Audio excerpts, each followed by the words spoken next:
Jer vidite ovo dugme ovdje što vam pokazujem, vidite?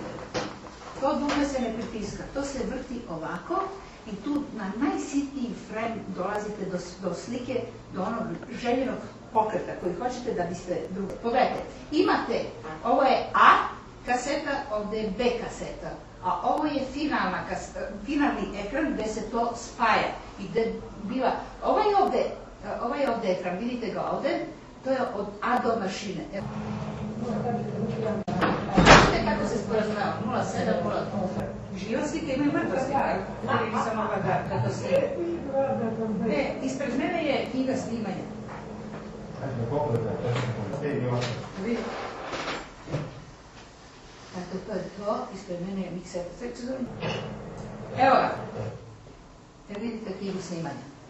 Ovo vam je, evo, kaže A, B, evo, pogledajte, ovdje su tačno vremena. Ovo ovdje znači da ide obično pretapanje u ovu sliku. Ovo znači da ovaj kadar ide nagore trikom. Ovdje je dupla ekspozicija, tu su čamci, neki, šta ja znam, Venecija. Evo, Venecija počinje, bak se, vidite stvari. Ovo je Ado mašina, znate? Ova devojka je za Ado mašina. Čemu ona služi? Ona služi za trikove. Evo, nisam ovo televiziju komediju. Da, evo tu malo ću ja da nisam zadovoljna sa njim i ja sam to samo radila. Evo ovako.